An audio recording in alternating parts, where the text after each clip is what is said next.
الحمد للہ رب العالمین والصلاة والسلام علی رسولہ الکریم وعلی آلہ وصحبہ اجمعین ومن تبعہم بإحسان الی یوم الدین، اما بعد۔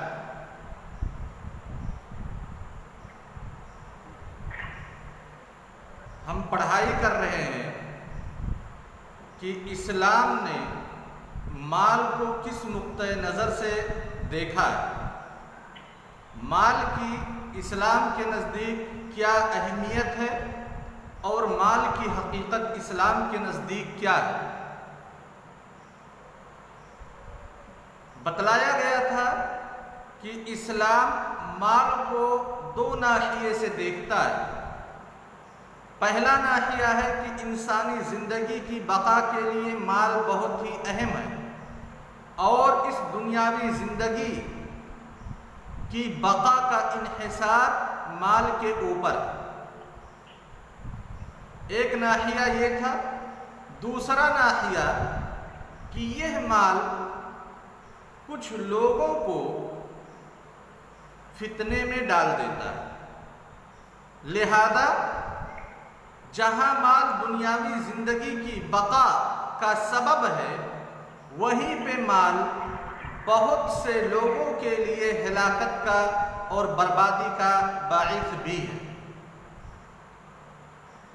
اسی نقطے پہ گفتگو ہو رہی ہے کہ قرآن نے مال کو کس طرح سے فتنہ بیان کیا ہے۔ اس سے پہلے 4 آیات ہم پڑھ چکے ہیں، آج 5ویں آیت ہے جس کا تذکرہ سورہ تغابن آیت نمبر 15 میں ہوا ہے۔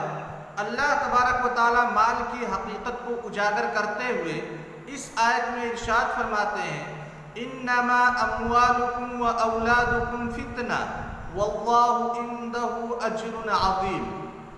اس جیسی ایک آیت اوپر گزر چکی ہے کہ اللہ تبارک و تعالی نے ارشاد فرمایا لوگوں کو مال کی حقیقت بیان کرتے ہوئے کہ یہ مال جس کے حصول کے لیے تم دن و رات کوشش کرتے ہو، جس کے حصول کے لیے تم حلال اور حرام کی پرواہ نہیں کرتے ہو، اور یہ اولاد جن کی اچھی سی دیکھ بھال کے لیے تم دن و رات تگودو کرتے ہو، یہ در حقیقت ایک فتنہ ہے، آزمائش ہے۔ ایسا نہ ہو کہ مال اور اولاد کے چکر میں تم فتنے میں مبتلا ہو جاؤ اور مال اور اولاد تمہیں آخرت کے امور سے، آخرت کے بارے میں سوچنے سے اور آخرت کے بارے میں جو تمہارا موقف ہونا چاہیے، عمل ہونا چاہیے، اس عمل سے تم کو روک دے۔ واللہ عندہ اجر عظیم۔ اور حقیقت تو یہ ہے کہ اگر 2 چیزوں میں کمپیریزن کرو گے، ایک ہے دنیاوی لذت کو حاصل کرنا، مال کو حاصل کرنا، اور پھر اس کے مقابلے میں آخرت، تو یقیناً جو شخص عقل مند آدمی ہوگا وہ آخرت کو اس دنیاوی زندگی پر ترجیح دے گا۔ اور اس کا تذکرہ اس سے پہلی والی آیت میں ہو چکا ہے کہ دنیاوی زندگی کی مثال ایسے ہے جیسے کوئی زمین بنجر ہو، سوکھی ہوئی ہو، آسمان سے بارش نازل ہوتی ہے، زمین کے اندر ہریالی آ جاتی ہے، پودے ہرے بھرے ہو جاتے ہیں، لوگ دیکھ کر کے بہت خوش ہوتے ہیں، لیکن یہ ان پودوں کی زندگی بہت ہی معمولی ہوتی ہے۔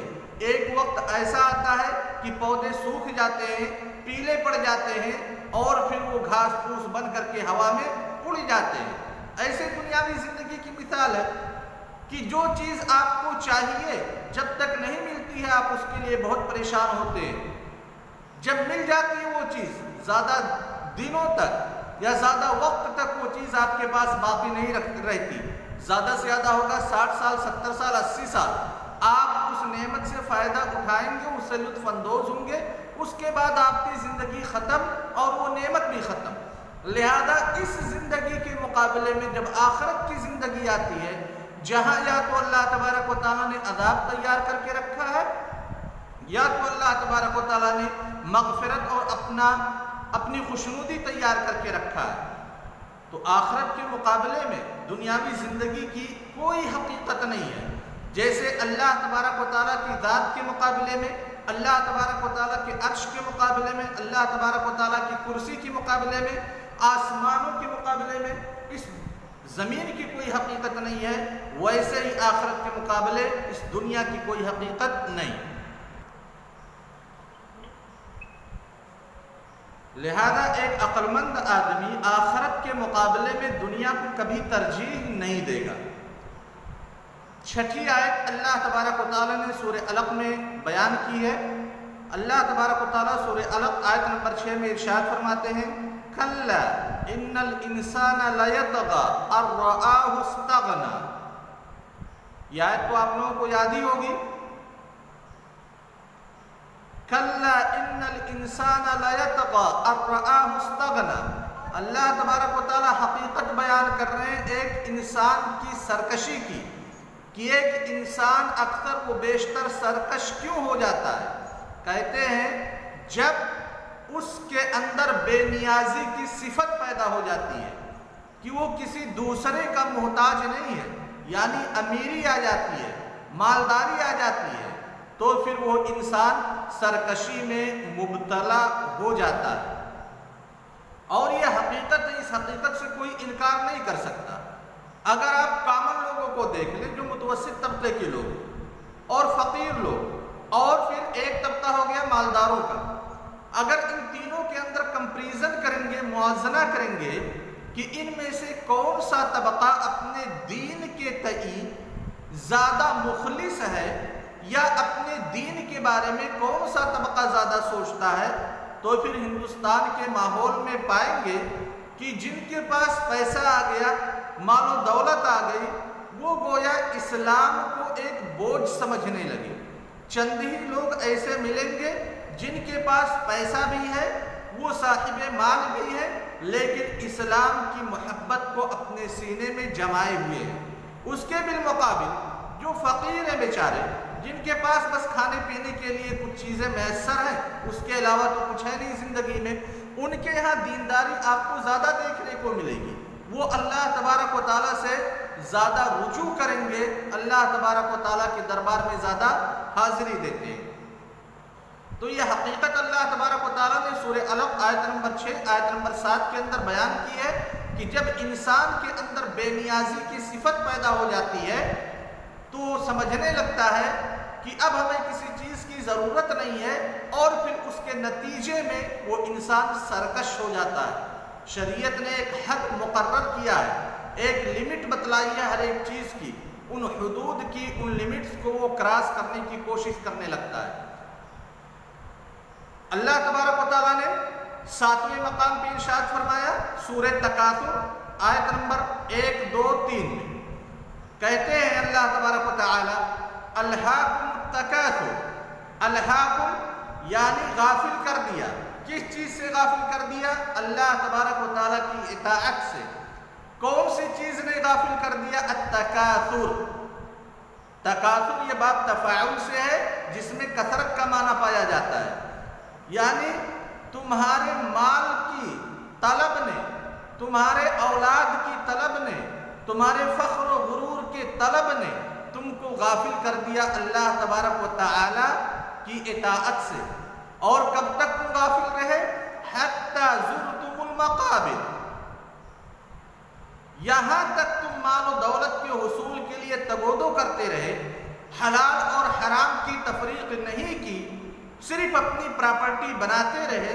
کب تک بناتے رہے؟ اس وقت تک تمہیں ہوش نہیں آیا جب تک کہ تمہیں دفن نہیں کر دیا گیا، یعنی تمہاری موت کے بعد ہی تمہاری زیادہ کی طلب ختم ہوئی۔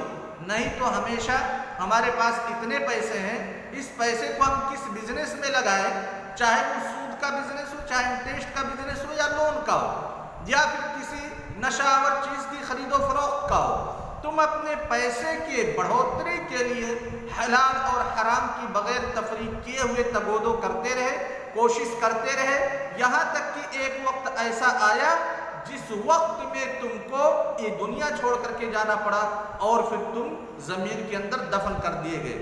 جب زمین کے اندر دفن کر دیے گئے تبھی تمہارے تکاثر کی، طلب مزید کی خواہش ختم ہوئی۔ سورہ حمزہ آیت نمبر 1 2 3 میں اللہ تبارک و تعالیٰ ارشاد فرماتے ہیں وَيْلٌ لِكُلِّ ہُمَزَةٍ لُمَزَةٍ، بربادی ہے۔ ویل کے بارے میں آپ جانتے ہیں مفسرین کرام کے 2 اقوال ہیں، ایک تو جہنم کی وادیوں میں سے ایک وادی کا نام ہے، اور دوسرا معنی کہ ویل کا لغوی معنی جب کوئی آدمی تباہ و برباد ہوتا ہے، اس کی محنت رائگا جاتی ہے، تب پھر عربی زبان میں لفظ ویل کا استعمال کیا جاتا ہے۔ وَيْلٌ لِكُلِّ ہُمَزَةٍ لُمَزَةٍ، ہر اس آدمی کے لیے جو دوسرے پر کیچڑ اچھالتا ہے اس کے لیے ویل ہے۔ دوسرے پر کیچڑ اچھالتا ہے، چاہے وہ تصریحاً ہو چاہے وہ تعریضاً ہو۔ اور یہ آیت نازل ہوئی ان لوگوں کے بارے میں جو اللہ کے رسول صلی اللہ علیہ وسلم کی اور مومنین کی غیبت کیا کرتے تھے، جیسے امیہ ابن خلف اور ولید ابن مغیرہ وغیرہ۔ لیکن جب ہم کسی آیت کے بارے میں کہتے ہیں فلاں کے بارے میں نازل ہوئی، تو وہاں پہ مفسرین نے جو قاعدہ بنایا ہے العبرۃ بعموم اللفظ لا بخصوص السبب، کہ اعتبار الفاظ کے عموم کا ہوگا، نہ کہ شان نزول کا ہوگا، نہ کہ خصوصی سبب کا ہوگا۔ اور اس قاعدے کی تطبیق، مفسرین کے اس قاعدے کی تطبیق علماء اصول نے اپنی کتابوں میں کیا ہے، اور علماء اصول میں سے علماء شافعیہ، علماء حنابلہ، علماء حنفیہ، ان تینوں کے نزدیک یہی قاعدہ معتبر ہے العبرۃ بعموم اللفظ لا بخصوص السبب۔ علماء مالکیہ کے ہاں ایک قول ہے کہ العبرۃ بخصوص السبب لا بعموم اللفظ، یہ علماء مالکیہ کے نزدیک ایک قول ہے کہ اعتبار سبب خصوصی کا ہوگا، لفظ عموم کا نہیں ہوگا۔ ان کے ادلہ ہیں اور جمہور علماء کے بھی ادلہ ہیں، یہ موضوع بحث دوسری ہے۔ خیر، جب ہم یہ جانتے ہیں کہ اعتبار الفاظ کے عموم کا ہوگا، ہم اس آیت میں دیکھیں وَيْلٌ لِكُلِّ، لفظ کل الفاظ عموم میں سے ایک لفظ ہے، اس میں استغراق پایا جاتا ہے، شمول پایا جاتا ہے۔ لہذا گرچہ یہ آیت امیہ ابن خلف اور ولید ابن مغیرہ کے بارے میں نازل ہوئی ہے، لیکن ہر وہ شخص اس آیت کے زمرے میں شامل ہے جو دوسروں کی عزت پہ کیچڑ اچھالے گا، تعریضاً ہو یا تصریحاً ہو، جو دوسروں پہ لان تان کرے گا، جو دوسروں کا مضحکہ بنائے گا، خواہ وہ تعریضاً ہو یا پھر تصریحاً ہو۔ پھر ایسے مضحکہ بنانے والے لوگ، دوسروں پر طعن و تشنیع کرنے والے لوگوں کی اللہ تبارک و تعالیٰ نے کچھ صفات بتلائی ہے۔ کہا الذی جمع مالا وعددہ، جس نے مال کو اکٹھا کیا۔ ایسے لوگ ان لوگوں کے لیے بربادی جو لوگ دوسروں پر لعن طعن کرتے ہیں، طعن و تشنیع کرتے ہیں، مضحکہ بناتے ہیں، خواہ تصریحاً ہو یا تعریضاً، ایسے لوگوں کی دوسری کوالٹی کیا ہے، دوسری صفت کیا ہے؟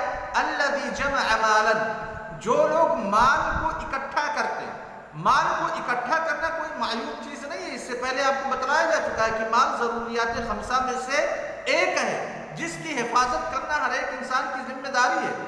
لیکن مال کے اکٹھا کرنے میں یہ مشروع اور غیر مشروع، مباح اور حرام، جائز اور ناجائز راستوں میں کوئی تفریق نہیں کرتے۔ کسی بھی اعتبار سے مال آنا چاہیے تو آنا چاہیے۔ مال کو اکٹھا کرتے ہیں الذی جمع مالا وعددہ، اور اس مال کو توشے راہ بنا لیتا ہے، اس مال کو اکٹھا کرتا ہے، ذخیرہ اندوزی کرتا ہے، تاکہ آنے والے وقت میں، مستقبل میں اگر کوئی مصیبت آتی ہے، کوئی پریشانی آتی ہے، تو یہ آدمی اس پریشانی سے محفوظ رہے مال کی بنیاد پہ، اس کو اپنا توشے راہ بناتا ہے زندگی کے لیے۔ یحسب ان مالہ اخلدہ، پھر یہ یقین کر لیتا ہے آدمی کہ اس کے پاس جو پراپرٹی اتنی ساری ہے، یہ پراپرٹی شاید اس کو موت سے بچا لے گی۔ یہ گمان کرنا، انسان کے ذہن میں رچ بچ جانا کہ ہم اتنے بڑے مالدار ہو گئے، ہمارے پاس اتنے کی پراپرٹی، ہم پورا گاؤں خرید سکتے، پورا شہر خرید سکتے، ایک ملک خرید سکتے، تو یہ مال ہم کو موت سے بچا لے گی، بیماریوں سے بچا لے گی تو یہ اس کی خام خیالی ہے۔ یہ ایسے ہی ہے جیسے ریت پر کوئی عمارت تعمیر کرنا ریت ہی کے سہارے سے، بالکل ناممکن چیز ہے، محال ہے۔ انسان کے پاس چاہے جتنی مال و دولت آ جائے، چاہے جتنی پراپرٹی کا وہ مالک ہو جائے، وہ نہ تو بیماری سے بچ سکتا ہے، نہ ہی موت سے بچ سکتا ہے، اور نہ ہی حوادث سے بچ سکتا ہے۔